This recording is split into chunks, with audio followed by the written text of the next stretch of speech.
Good afternoon, everyone. Thank you for tuning in to the ADA webinar related to parks, recreation, and trails. My name is Alex MacDonald. I'm with the Bureau of Recreation and Conservation at DCNR. And we are providing this webinar to help everyone understand ADA.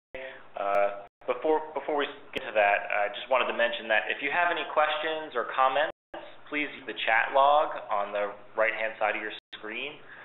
And at the end of the presentation, we'll go through and we will try to answer any questions that anyone has. The purpose of this session is to highlight how the 2010 ADA standards and the accessibility guidelines for outdoor developed areas relate to parks, trails, and recreation facilities. The intent of this session is not to make everyone a proficient in the technical standards, but rather to help us understand the intent of the standards and guidelines, and when and where to apply them. The presenter today is Ian Brown, and he is a Community Accessibility Coordinator and the in-house counsel for the Lehigh Valley Center for Independent Living. As Community Accessibility Coordinator, he works with municipalities and organizations to improve accessibility for all Pennsylvanians. Before joining the council, the Center for Independent Living, Mr. Brown was a private practice attorney. And so with that, I'm going to turn it over to Ian Brown. And again, if you have any questions, please use that log. Thank you. All right, Alex.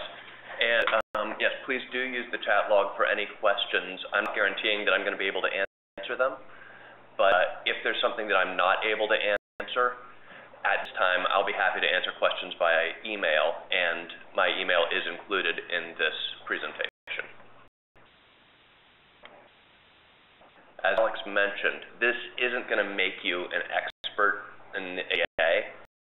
My goal is to help you spot potential problems so that something doesn't surprise you. I just want to familiarize people with the current lay of the land under the ADA and give you an idea of what is and isn't required, so that maybe down the road when you see something, it'll jog your memory and you'll say, oh, we're putting in a fish platform. Wasn't something we had to do with the ADA with that, and then get more information so that you don't make a mistake and have a costly retrofit after the fact. I'm going to start off with a brief introduction. I'm going to tell you a little bit about my program. I'm going to talk a little bit about why accessibility matters, then go into the specifics of the ADA and regulations, which include the 2010 Standards for Accessible Design and the draft final accessibility guidelines for outdoor developed areas, which is a bit of a mouthful. All right, as Alex mentioned, I'm from the Lehigh Valley Center for Independent Living. We're the only cross-disability advocacy organization in the Lehigh Valley, and what that means is that we work with people regardless of disabilities. A lot of organizations will focus on one type of disability or another. We work with people with any disability. We have a wide variety of services. Our homeless prevention service for veterans is a new program. It's very exciting, but we also do housing services, employment coaching, advocacy, information referral, peer support, and we have a school-based service program that helps young adults and high school students transition into adulthood. The program that I run, the Community Accessibility Program, is funded by a generous grant from the Developmental Disabilities Council.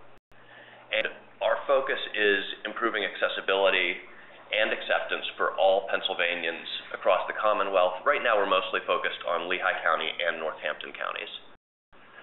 But again, it fits very nicely with our mission and the Developmental Disability Council, because we work with all disabilities and we work to improve acceptance of it. One of the main things that we do is review site plans and sites for ADA compliance. So we can actually go out to sites and provide a site survey and write our results and give them to somebody, suggesting ways that a site or the plans could be improved Findings are always kept private. We do not make them public.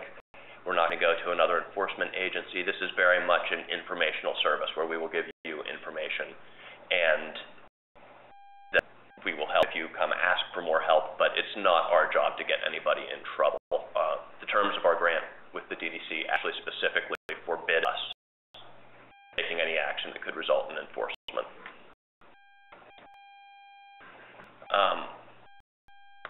Another thing that we do are focused on helping state and local entities that meet their ADA obligations. Why does accessibility matter? Some people, it's simply a moral thing. You get it, you say yes. Accessibility matters because everyone should have access to as much of society as is possible. There are other reasons as well. In the States, 10% of people have a mental or physical disability. A huge number of people. If your program isn't accessible to that 20%, you're missing out on a lot of potential people who could be enjoying your programs. Accessibility can make you relevant. People with disabilities have friends and family. So, if your park, for example, is not accessible, you'll not just be losing those 20% of people that we mentioned, but their friends and family who want to do something with them will also not go out. They'll all go somewhere else that's accessible. I expect accessibility to become more important as the baby boomers enter old age. It's just a fact of life. A natural part of the aging process is that people become less mobile. So, as the generation becomes less mobile, the question is, what are you to be able to access? Are you going to suddenly lose even more than that 20% because the baby boomers will stop using your facility because it just doesn't work for them anymore? Similarly with the obesity epidemic, more accessible environment is better for people who have more trouble getting around. And we see children spending time outside. If your program is accessible to the entire community, you reverse trend. Anybody who's the parent of a small child knows that it isn't only people with disabilities who benefit from accessible design. I have twins. When they were in a stroller, I regularly who were responsible for curb cuts because they'd be asleep, and then I could go up a curb cut and they wouldn't wake up. So it's a wonderful thing. Finally, it's the law. The ADA requires that your programs be accessible. And the exact verbiage, this is from Title II. It says no qualified individual with a disability shall, by reason of a disability, be excluded from participation in or be denied the benefits of service programs or activities of a public entity. So, your programs are accessible. That's the law. All right, that brings us to the actual nature of the law. The ADA is the law that requires that public spaces be accessible. It's not very detailed. It creates the requirement that you provide accessibility, but really tell you what that means. By either the 2010 standards for accessible design, which are binding specific standards for accessibility, or in some cases the draft final accessibility guidelines for outdoor accessibility. The guidelines are proposed additions to the 2010 standards, but they've not been adopted. That means they're not formally binding on you yet. So, the 2010 standards above are binding, and those are the standards that cover areas that we're familiar with, thinking of in terms of accessibility, for example, buildings or parking spaces. If you're building a parking space, the 2010 standards tell you how many spaces have to be accessible and tell you what it means for them to be accessible. They give you the width, they give you specifications on the access aisle, they give you specifications on signage, that sort of thing.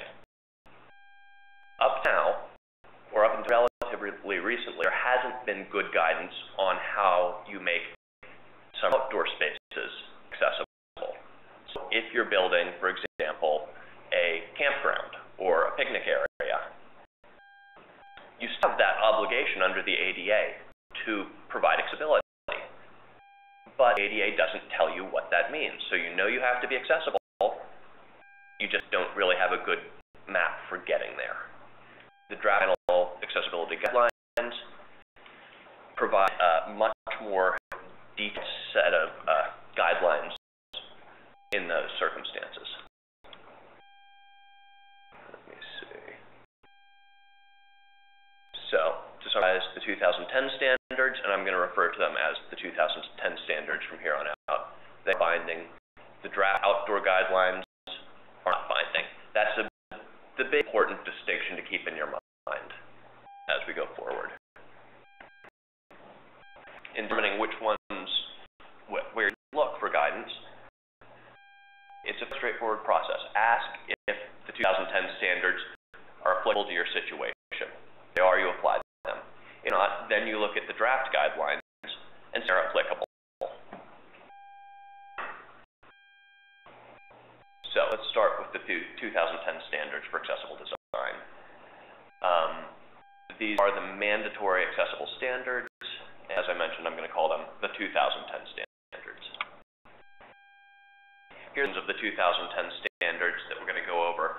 I've selected portions that I spoke with Al about, and feel these are the ones that are probably most relevant to this audience. There's much more to the guidelines, but I think this should be more than enough for anybody in one sitting. First requirement is that you have to have an accessible route. And the accessible route is a route that meets certain specifications and connects all accessible features. So basically, every accessible feature within a facility has to be connected by this one route. One of the most important things for the accessible route to connect to is parking. The accessible route should connect directly to the accessible parking, and specifically to the access aisle in the accessible parking. And go into that in a little more depth in a few minutes. For an accessible route, you have to have a cross slope that is less than 2%. 2%. The cross slope is a slope that goes across the direction that you're traveling. You have to have a running slope of less than 5%, and the running slope is the slope that goes in the direction that you are traveling. You need to go steeper than that. You need to ramp that section, and there are very specific guidelines on how to create an accessible ramp. Also, the surface has to be firm, stable, and slip resistant. And firm and stable basically means that it doesn't get deformed when you push on it, or it returns to its original shape when whatever force is on it is removed. Slip resistant means that when you push on it, the force pushing on it does not slide. It's pretty much what it sounds like. If you have a DCNR grant, you want to carefully review that grant, your Part 1 letter, in the sections that listed 3.2.C and 3.2.D. These give really good guidance on what's expected for using a macadam or concrete surface. So you do need to use a qualified contractor unless you have prior approval to do it in-house. In-house, you need to provide detailed instructions to DCNR, a licensed design consultant. You're expected to have the design consultant monitor a construction so that everything is done in accordance with your approved drawings, and you're not allowed to use approved labor for that sort of surface. I'm not allowed to use volunteer labor for that surface. All right, width of an accessible route. This is something that is a little bit different if you have a DCNR grant. Normally, outside of DCNR, the 2010 standards require that your accessible route be 36 inches wide. Narrowed down briefly to 32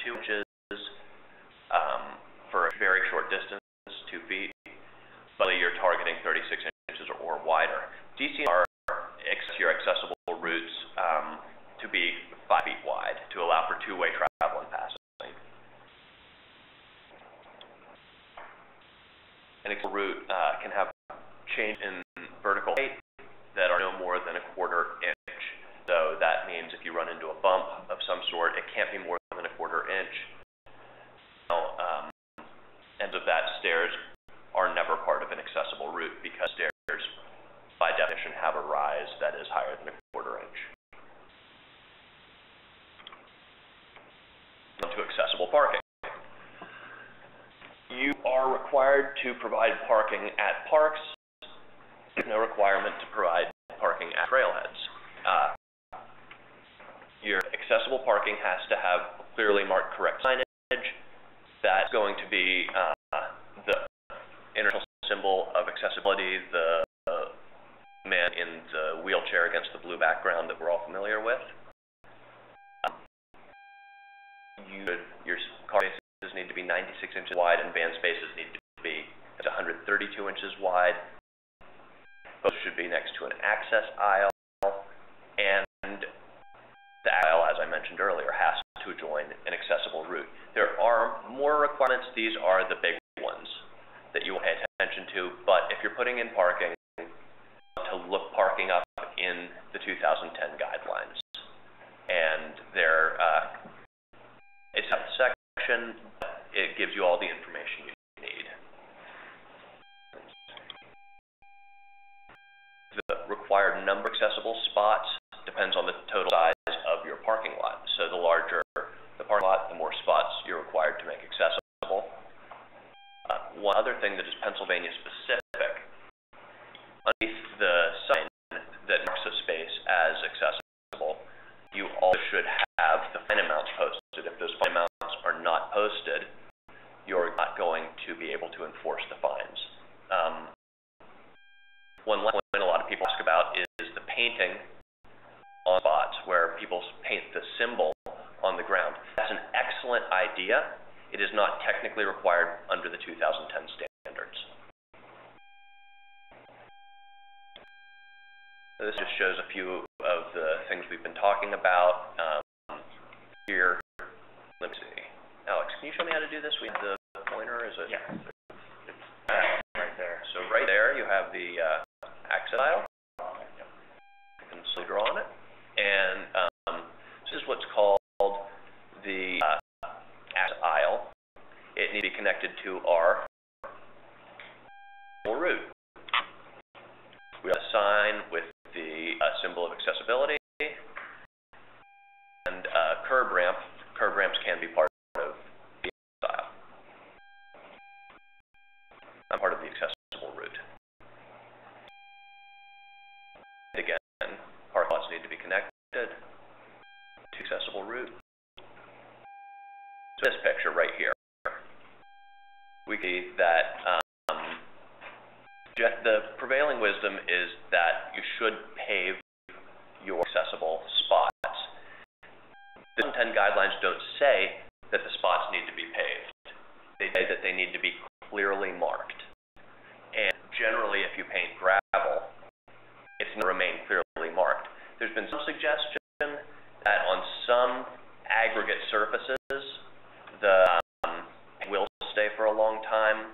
I don't think that's been settled, and you're taking a little bit of a risk if you do it that way. I think that the best way to stay safe and to be sure that you're compliant is pave your accessible spots. You need to pave the entire parking lot. This picture shows you can just pave you can create a pad next to the accessible route and leave the rest of your parking lot unpaved. It's only the accessible spots that really need to be paved. And you can see even in this, the stripe has faded. This picture shows it needs to be repainted. So how much quicker would it go on gravel? Right here, this is a spot demonstrating a few of the problems we've talked about. The markings are fading. They painted the on the ground, but they forgot the sign. And it's an uneven surface. There's an access aisle, so somebody could pull in and not have anywhere to unload. Looks pretty good. Doesn't have any of the obvious problems we've talked about. There's good you look really carefully, it doesn't look like it's connected to an accessible route. So somebody could probably get out of their van with no difficulty at all, but it might be a bit difficult to figure out where they should go because there's a curb on the opposite side. There's no indication of where someone should go to go over that curb. Sports activities. This is something DCNR is very involved with. Generally, areas of sports activities are the types of fields, courts, track and field sites that are listed, and skate parks.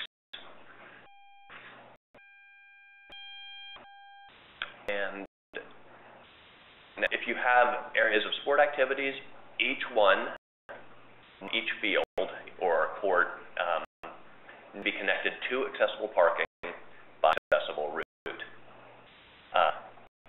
The route has to go right to the edge of the court or field.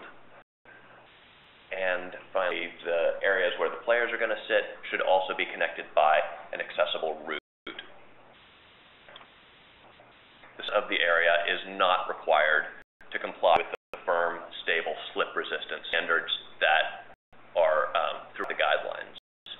That's because if you think about it, if you made grass surfaces are not firm, stable, or slip-resistant.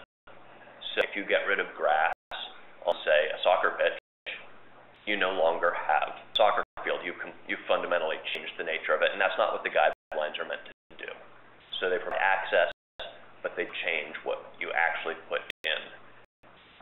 Again, for a DCNR grantee, through section 3.7 of the Part 1 letter, this has one of the best discussions of what you need to do for an outdoor sports facility that I've seen. It really is very good and comprehensive.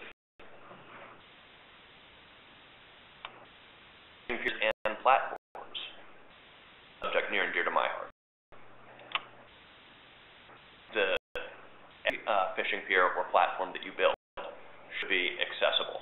What this means is that with things like parking, as we discussed, a portion of the total spot that you provide need to be accessible. The rest do not.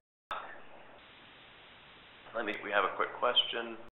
Can an accessible route go behind parked vehicles? The answer is sometimes, but it's not the best practice. It's better to direct it in front if at all possible. Crosswalk, and you need to install a crosswalk. Let's see. So each platform will be accessible. In fact, so with the parking, you need to have a certain number of spots that are accessible. The rest of the spots can be designed however you want. That's the case with fishing piers. With fishing piers, 20% of the fishing spot, each fishing pier has to be accessible. You fish, this makes sense because if you make one of your 4 fish piers fully accessible, fish are not at that pier, you haven't actually provided accessibility. The person is going to have a similar experience to the other people who are fishing.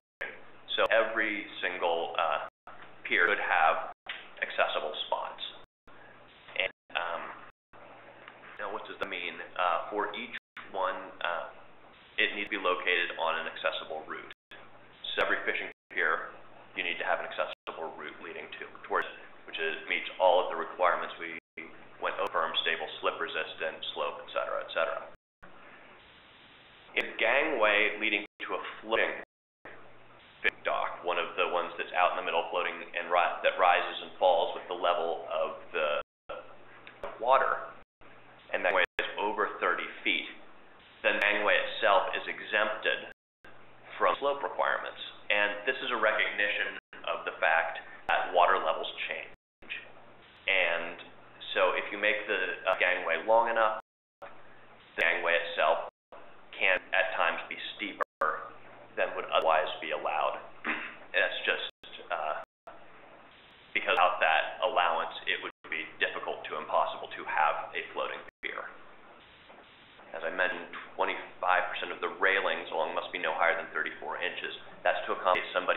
wheelchair, it makes it easier, well, it makes it possible for them to fish if you keep the railings lower.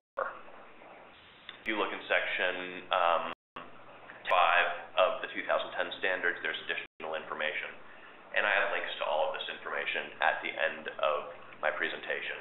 And again, if you email me after the fact, I'm also very happy to send you information. What else? Been over both of those. That's a duplicate. And this is a picture of what an accessible pier might look like.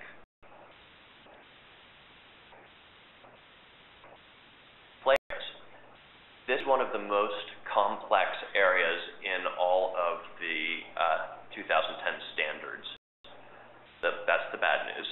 The good news is, generally, you subcontract this out, and the subcontractors, I've been told, are very competent at figuring out exactly what you need to do. So, if you have a good subcontractor, you should get very good advice on this. Things that you do need to watch for, you need to have an ASTM certified safety surfacing. You can't use garden mulch. A lot of places use a substance that looks like garden mulch. It's a loose fill. It has to be a different substance. It cannot actually be garden mulch because garden mulch is in no way firm or stable. It will deform. Also, you have height requirements throughout the guidelines, and if you put something that doesn't compact well enough in, you may meet the height requirement for getting for a certain element. Say it says that it can be no more than that number of inches off the ground. Then the kids use the thing, the fill gets pushed out of the way, and then suddenly you don't meet that height requirement anymore. So you should be very picky about what surface you're using. If you have a border around the area, this is not in the standards, this is a DCNR requirement, but if you are funded by DCNR, they prefer that your borders be flush with the ground on the outside of the play area and the safety surfacing on the inside. This is trip hazards. It also makes your life a lot easier maintenance because if it is flush with the ground, you can much more easily without needing to trim. It's kind of a win-win. Of your project will determine the number of elements that are required to be accessible. The larger the project, the total number of elements that you have in the play area, the larger the number that have to be accessible. If you have benches near your play area, you should provide a bump out space next to the bench. So that bump out space is basically a space for a person in a wheelchair to pull up next to the bench. For some people, they will pull up next to it so that they can slide off the chair onto the bench, sit on the bench. For other people, they may want to just park it there with a friend on the bench. So this space should be firm, stable, and slip resistant. It should be no smaller than 30 inches by 40 inches, so that the person in the wheelchair can sit the same way as anyone using the bench. Finally, your accessible route cannot be part of this bump out space. The bump out space has to be separate from the accessible route so that the person sitting in the space doesn't hinder people walking along the accessible route. Finally, let's see, we have swimming pools, wading pools, and splash pads. A few months back, this was in the news because these requirements were delayed for a while, but they became binding. So if you have swimming pools, wading pools, or splash pads, the pools be on an accessible route, and you need to provide a primary means of entry, which is a pool lift or a zero depth entry lift, which basically looks like a ramp that goes into the pool to the bottom of the pool.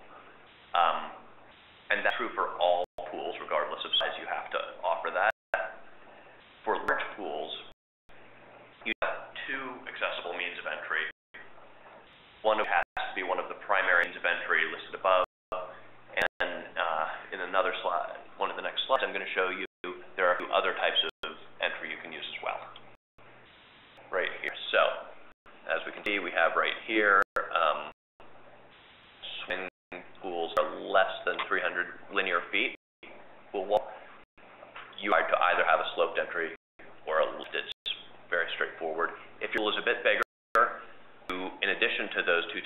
entry. You could also use a transfer wall, system, or stairs. And all of these are, again, detailed in the guidelines.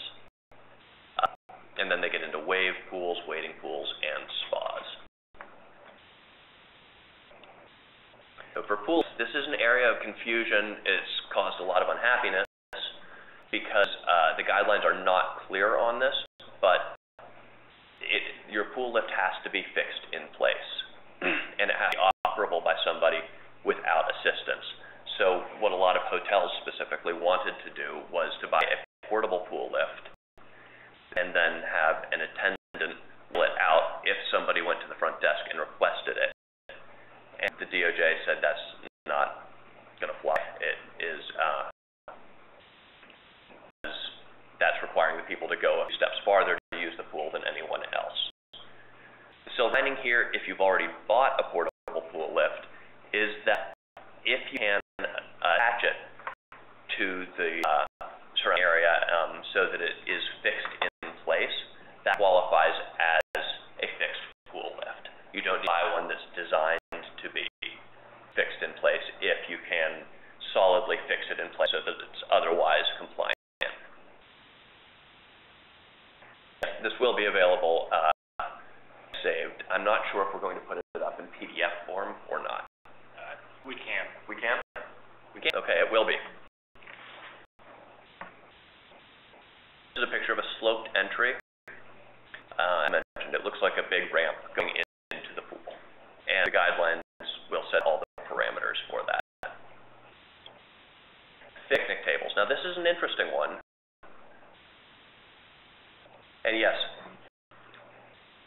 pool lifts are, well, pool lifts are required if you're, I'm not sure what you mean by a private project. Oh, I'm sorry. Alex just told me that not everybody can see the questions that are popping up. We just had a question that says pool lifts are, I apologize for that. I've probably been very confusing answering these questions. Pool lifts are required on private projects as well as hotels is the question. And the answer is, if you're putting a pool in your backyard, no, it's not required. If it's your community that is, say, limited to your housing association, I believe you don't have to have a pool lift. But if it's any kind of public accommodation, so that could be a municipal pool or pretty much anything that would get funding from DCNR, then you're going to have a pool lift or the ramps going in. Now, fixed picnic tables. So remember, this is for fixed picnic tables. They are sitting areas, and 2010 standards apply to them. If picnic tables are not attached to the ground, they're not fixed in place, the 2010 standards do not apply to them. So what we're going to talk about right now is picnic tables that are fixed in place. Then in a little bit we will discuss picnic areas, and those are under the draft guidelines, non-binding guidelines, and they have a different set of requirements. So picnic tables, you're required to make 5% of the spaces at fixed picnic tables accessible. This need to be on an accessible route, and you're going to have clearance underneath, and knee clearance. This is all, again, detailed in the 2010 standards. Let me see. But it's only fixed tables. That's a picture of an accessible table. You can see somebody can pull right up to the end to sit with family. All right, that brings us to the draft final accessibility guidelines for outdoor developed areas. And draft means that the rulemaking process is not finalized on these. We expect it to be finalized for federal lands very soon. I was actually told by somebody at the Access Board that it could be done before the election. That didn't happen, and now it seems to be stuck in limbo for federal areas. But it can happen anytime now. Then it will be expanded to apply to accommodations and two entities, that's state and municipal governments. That's anybody's guess. We don't know. But there is a reason that you should care about this anyway. If we go to the very beginning of the presentation, we talked about the ADA requiring accessibility. The description of accessibility is not much more in-depth than saying programs have to be accessible. So it's actually not terribly helpful. These final guidelines are the best guidance that exists on what accessibility looks like in an outdoor developed area. So it's a good idea to follow them, because otherwise you really are kind of flying by the seat of your pants. If you try to make something accessible, you're just kind of defining it for yourself. And if you get challenged on that, it probably won't stand up very well. If you follow these guidelines and you're challenged on the accessibility, you point back to them and say there are no binding guidelines, but we followed the best guidance that's available. And I have a hard time believing that you could lose on that. These are the things the guidelines cover. There's a little bit more to it. I've left out camping facilities because I was told that this audience doesn't develop very many camping facilities, which is another way of saying campgrounds. There is guidance for camping facilities in the draft guidelines. So we cover outdoor recreation access routes, constructed features, picnic facilities, viewing areas, trails, and beach access routes. First, to outdoor recreation access routes versus accessible routes. So until now, under the 2010 standards, we're talking about accessible routes. Now we're going to close that door on the 2010 standards, open the door to the draft guidelines, and for the draft guidelines and anything that's covered under the draft guidelines, you need to create an outdoor recreation access route rather than an accessible route. That's the standard, and it's very similar. It connects all of your accessible elements.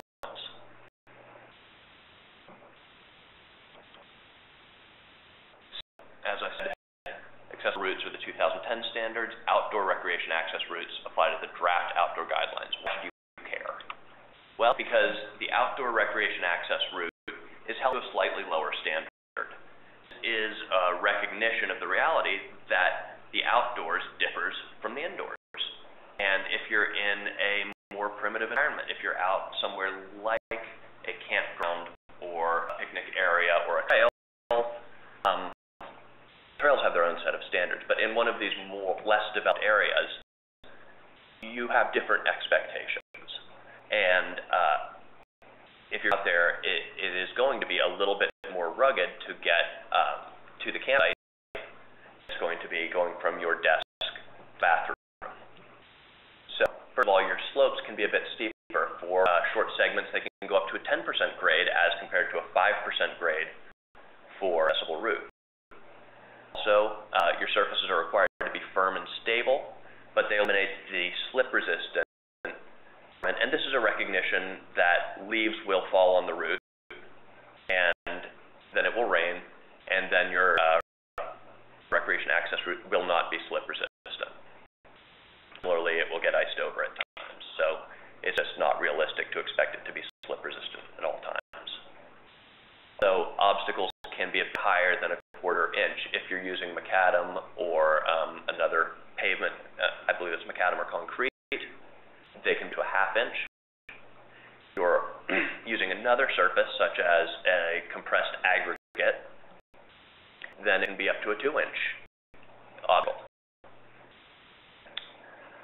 Now, one thing to remember is that you can use aggregates and compressed aggregates.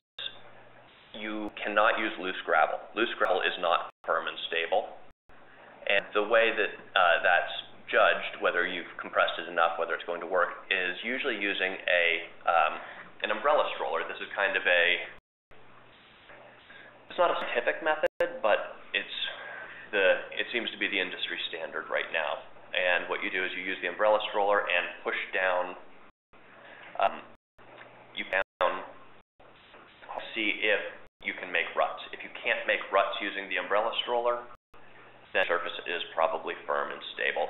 There's a device called a rotational penetrometer, which scientifically measure it, but there's no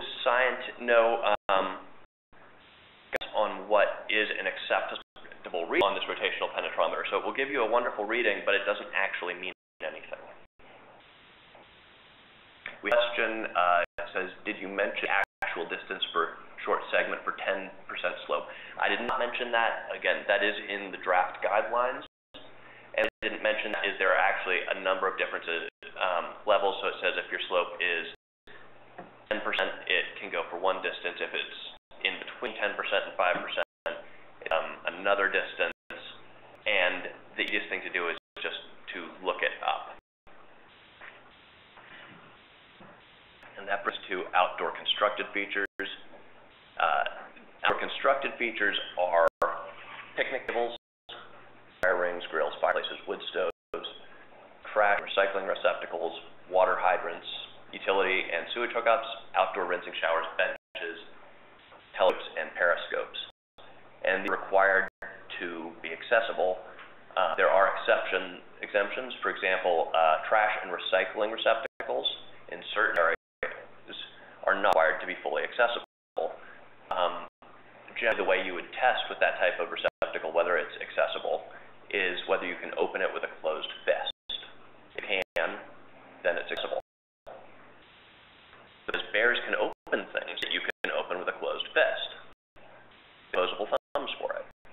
So, if bear country and your trash and recycling receptacles or something else is designed to keep bears out, then it's required to comply with that portion of the guideline. How many types need to be accessible? Well, what happens is first you have to figure out how many accessible units you're required to have. So this goes back to the same sort of the concept as the parking lot. Depending on the size of your camping facility or your picnic facility, you have to have a set number of camping and picnic units that are accessible. And each feature that you provide in that unit needs to be accessible. So there isn't a requirement that you provide any one type of feature within the unit, but if you're providing picnic tables, then with your accessible picnic units, you have to have accessible picnic tables. If you don't provide picnic tables, then you don't have to provide accessible picnic tables either. Then for common use features, the required number will also depend on the total number of features provided. One of the important things with these outdoor constructed features that are accessible is the clear ground space requirement. What this means is you have to have a good spot for a wheelchair to pull up to use the thing. If you provide an accessible picnic table, but it is but it's on grass, a lot of the time it is not going to be usable. I actually believe that's a typo. It says it must be stable and slip resistant, and the standard is firm and stable. So I apologize for that. And I list where the actual guidance on that is in the guidelines. This is picnic facilities with non-fixed tables. The facility is the general area that you have all of your picnic sites. So we call the big area a picnic facility, and then you have picnic units within the picnic facility. And an accessible picnic unit, as we went over a little earlier, you need to provide, if you provide any outdoor constructed parking, any outdoor constructed features, they need to be accessible. You also need to provide parking spaces, and those need to be connected by an outdoor recreation access route.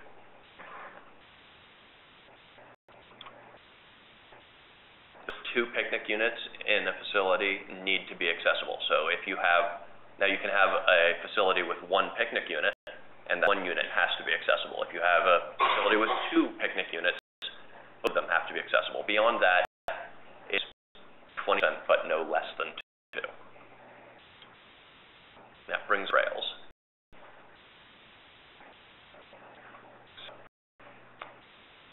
Push a trail from an outdoor recreation access route or an accessible route. The big distinction, well, trails are always going to be outside, and And the primary purpose for a trail has to be recreation. It should be pedestrian recreation generally, although a trail can allow bikes on it as in addition. In contrast, as we've seen, accessible units and outdoor recreational access routes are used to connect things. So the trail isn't connecting any features within your site. The trail is there just for it to be a thing in itself that people enjoy.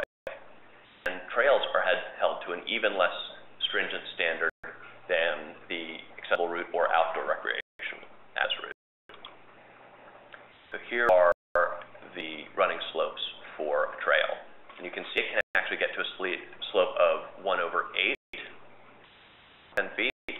1/8 is 12.5%. So that's fairly steep. Now, it's only for a short distance. But again, it's a recognition that the place the trails go are going to be even more variable. So there are spaces where you simply can't meet the even 10% standard of an outdoor recreation access route.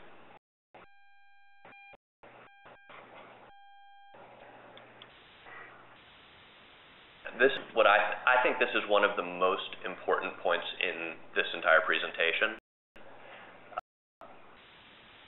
Putting good trail signs at trailhead, in my opinion, the most important thing you can do to make trail accessible. It's also one of the easier ones. Signs aren't cheap. It's all cheaper to put signs in than to regrade your entire trail. This is kind of the low-hanging fruit. The reason I think it's so important is because if you give people the right information about how difficult the trail is, they can decide for themselves whether it meets their accessibility needs. A lot of people will not go down a trail because they're concerned about getting stranded. And if you provide this information, they can educate a decision. So what your trails to cover is the length of the trail, the type of the trail, the typical width, and the minimum tread width. That's the width across the trail. Typical and the maximum road slope, and the typical cross slope and the maximum cross slope.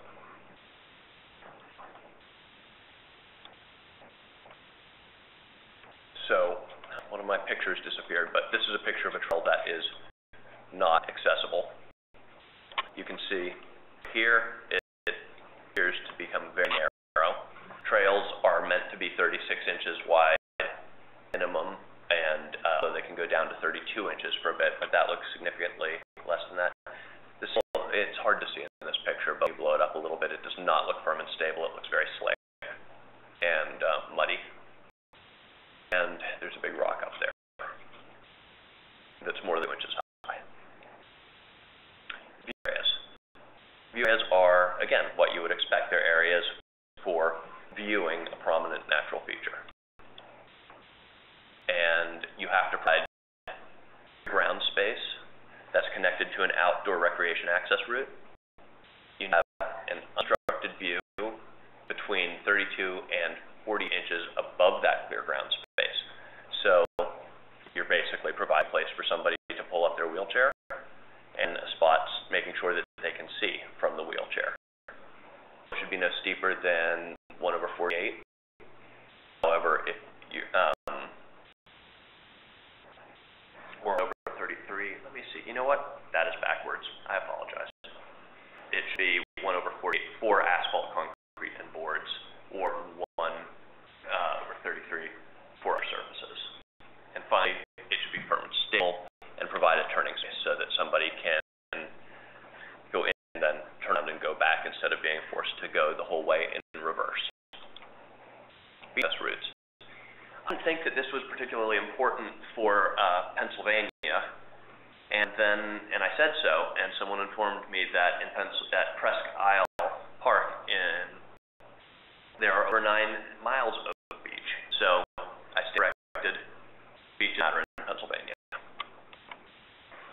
The width of your beach access route has to be 60 inches.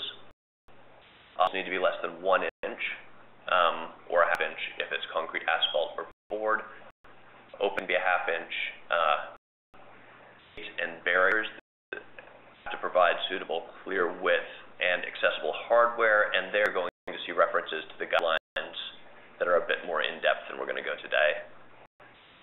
But again, the general idea for the accessible hardware is, again, if you operate it with a closed fist, it's accessible. And you are going to be rules resting intervals. These are flat spots where somebody doesn't need to go wheel uphill the whole way. And there are also specific provisions for dune crossings. There are exemptions under the draft guidelines, and this fits with the theme that the outdoors are different than indoors and are less controlled. So now the exceptions are going to be very, very situation specific. So generally they apply to things like basically when it would be impossible to make something compliant. And the example I use is the Appalachian Trail. Portions of the Appalachian Trail could not be, well, first of all, it would be almost possible to make them accessible. It's just they're very rugged. And if you did make them accessible, you changed the route dramatically to fit within the slopes and you bulldozed the whole thing, it wouldn't be the Appalachian Trail anymore. The ruggedness is actually an important part of the experience. Another exemption is for existing laws. So if you would have to violate, for example, the Endangered Species Act to be compliant, you're not required to do that. What I recommend that you do is that you attempt to comply with the guidelines, and if you run into a significant hurdle, reach out for help. Document what you've done to deal with the hurdle, because again, if you get challenged down the road, you can see here, these are all the steps we took to follow the guidelines. This was one area where we felt it wasn't feasible. We talked to DCNR. They agreed with us. In this situation, the guidelines didn't apply. And always feel free to reach out to me. I'm happy to answer questions on this. But really, that's the idea.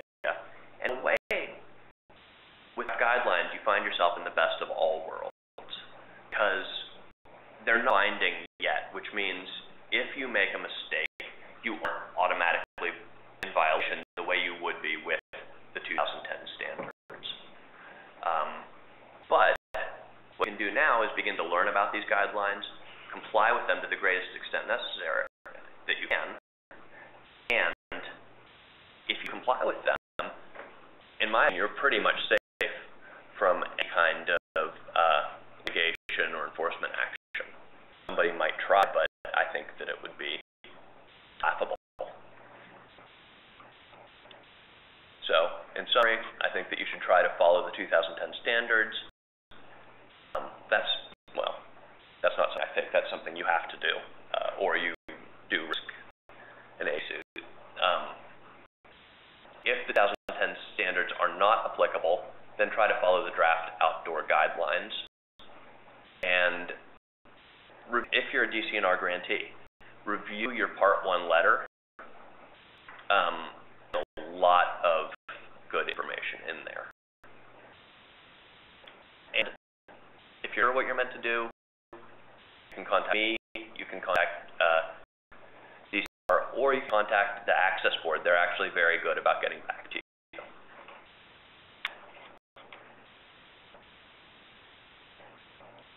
These are a few resources.